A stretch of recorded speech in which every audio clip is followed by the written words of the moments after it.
आमामामा हेर त यहाँ के भएको होला भनेर आएको एक्सिडेन्ट भयो जस्तो छ त्यहाँ विशेष त दौडेर भयो कि यस्तो छिटो सर्भिस दिन्छ नि यहाँ। हेलो गाइज नमस्ते अनि स्वागत छ हजुरहरू सबैजनालाई। र मैले प्रिभियसली पनि एउटा भिडियो हालेको थिएँ। सो म फेरि पनि अब भिडियो हाल्न ट्राई गर्नेवाला छु होइन। हजुरहरूले मन पराइदिनुहुन्छ भन्ने आशा रहेको छ। र आजको भिडियो टपिक अभियसली पनि यताको हाइवे रोडहरू कस्तो हुन्छ यहाँ होइन, रोड सिस्टमहरू कस्तो छ म चाहिँ त्यो बारे म आज भिडियो अपलोड गर्न गइरहेको छु। अभियसली तपाईँहरूले मन पराइदिनुहुन्छ भन्ने आशा रहेको छ। भिडियो मन परेमा please make sure like subscribe and share पनि गरिदिनु होला। हेर त गाइजहरू, वाट्स इन द अमेरिका, केही छैन कि जङ्गल बाहेक केही छैन। राइट साइडमा जङ्गल होइन, यो त नेपालमा हुन्छ नि, यसो भ्याली बाहिर गइसकेपछि त सिधै यस्तै ठाउँ आउँछ नि त। यस्तै छ अमेरिकामा पनि, केही छैन है। सायद त्यो ठुल्ठुलो बिल्डिङहरू भएको ठाउँमा नबसेर नि होला, जङ्गल बाहेक केही छैन नि अब। यो चाहिँ म अहिले अर्को स्टेटमा छु कि, म बस्ने क्यान्सस स्टेटमा हो, यो चाहिँ मिजोरीमा छु कि म। अनि टोटल्ली पुरै रुखमा छ यार, यता हेऱ्यो नि रुख उता हेऱ्यो नि रुख। यो चाहिँ हाइवेको बाटो हो कि, हाइवे कुदाउन एकदम रमाइलो लाग्छ कि। रमाइलो त रमाइलो हो अन्टिल एन्ड अनलेस। म अलमोस्ट 5 माइल्स जति आइसकेँ कि।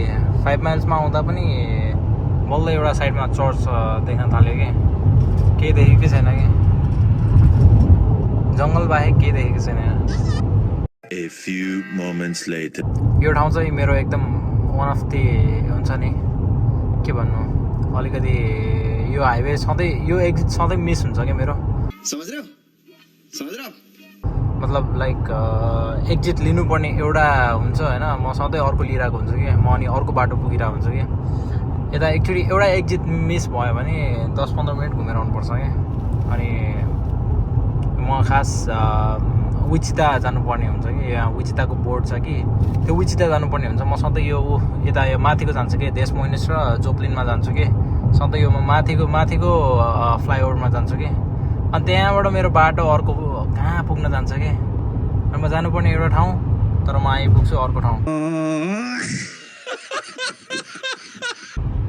अनि फेरि घुमेर 10-15 मिनट लगाएर म सधैँ यो फ्लाइओभर जान्छु कि, म जानुपर्ने चाहिँ अर्को फ्लाइओभर हुन्छ कि, यो फ्लाइओभर जान्छु म सधैँ।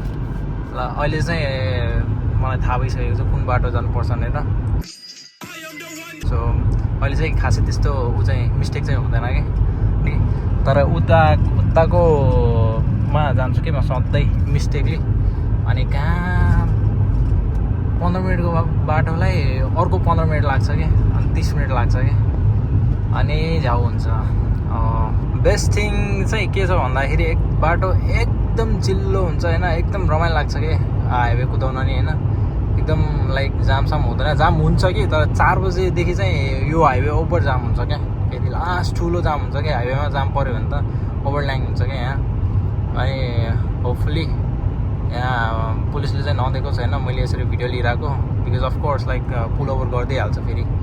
अनि हेर्न सक्नुहुन्छ लेफ्ट राइट दुइटै ठाउँमा कुनै चाहिँ ऊ छ कि, लाइक हुन्छ नि, उता चाहिँ रेलवे कुद्ने ठाउँ हो कि, उता रेल गइरहेको छ कि, यहाँ रेल गइरहेको छ। अहिले त्यो बाटो पुरै बन्द हुन्छ अब, यो त्यहाँ अब कोही जान पाउँदैन। रेलवे चाहिँ हिँड्नेमा पुरै अब बाटो बन्द गरिदिन्छ कि उनीहरूले। गाइज यहाँ अगाडि एक्सिडेन्ट भयो जस्तो छ कि, हो रहेछ कि, ऊपर एक्सिडेन्ट भएको जस्तो लाग्यो क्या। पछाडिबाट पुलिस आइरहेको छ कि, पुरै डेन्जर स्पिडमा आइरहेको छ कि। ऊपर अगाडि एक्सिडेन्ट भएको छ कि, एक्सिडेन्ट भयो जस्तो छ त्यहाँ, के भयो थाहा छैन, तर यहीँबाट जाम भयो क्या। अब पुलिस गयो क्या पछाडि, यहाँको खतरा छ क्या, ऊहरू सिस्टमहरू खतरा छ क्या। पछाडिबाट नि पुलिस आयो हेरौँ है। अब यहाँ अलिकति स्लो भएको होइन, अब हेरौँ है। मेरो पछाडिबाट पुलिस आइरहेको छ यहाँ। पुलिस यस्तो दौडेर गयो क्या, यस्तो छिटो सर्भिस हुन्छ नि यहाँको होइन, के भनौँ म, दामी सर्भिस हुन्छ।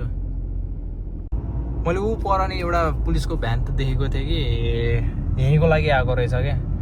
यहाँ आमामामा हेर त यहाँ के भएको होला भनेर आएको, दमकल 1 2 मैले 4वटा दमकल देखिसकेँ कि ए 4वटा दमकल गइसक्यो कि यति छिटो के सर्भिस यहाँको मतलब लाइक हुन्छ नि केही भइहाल्यो कि भनेर आइहाल्छ कि यति छिटो छ कि सर्भिस आमामामामा अब यो चाहिँ वर्नल रोड चाहिँ मेरो युनिभर्सिटी जाने बाटो हो कि यो चाहिँ अच्छा हमको सिखा रिया है यो एक्जिट 75 ए लियो भने चाहिँ मेरो युनिभर्सिटी पुग्छ कि यहाँबाट चाहिँ वर्नल रोड अनि तर म अब घर जाँदैछु सो अफकोर्स म घरै जान्छु यहाँबाट गयो भने चाहिँ मेरो युनि पुग्छ कि यो ठाउँबाट यहाँबाट तलको बाटो गयो भने चाहिँ युनि पुग्छ कि म चाहिँ अहिले फ्लाइओभरमा छु कि माथि गाडीको सोरुमहरू यस्तो दामी दामी छ कि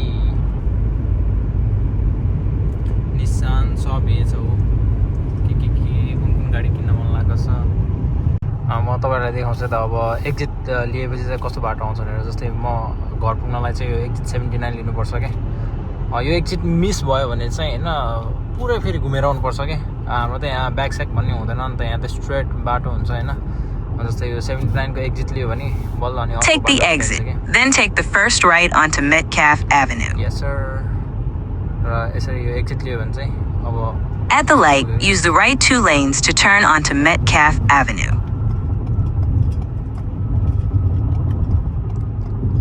Yeah, finally. What a prank guys. मैले चाहिँ होइन पछाडिबाट नै होइन पुरै फ्ल्यास भएको वाला लाइट देखेँ कि मैले सोचेँ कि पुल ओभर गरेको चाहिँ कसैलाई कस्तो हुन्छ पुल ओभर भनेर देखाउँछु भनेर यसो अगाडि होइन क्यामेरा यसो खोलेको त लास्ट त What a prank man.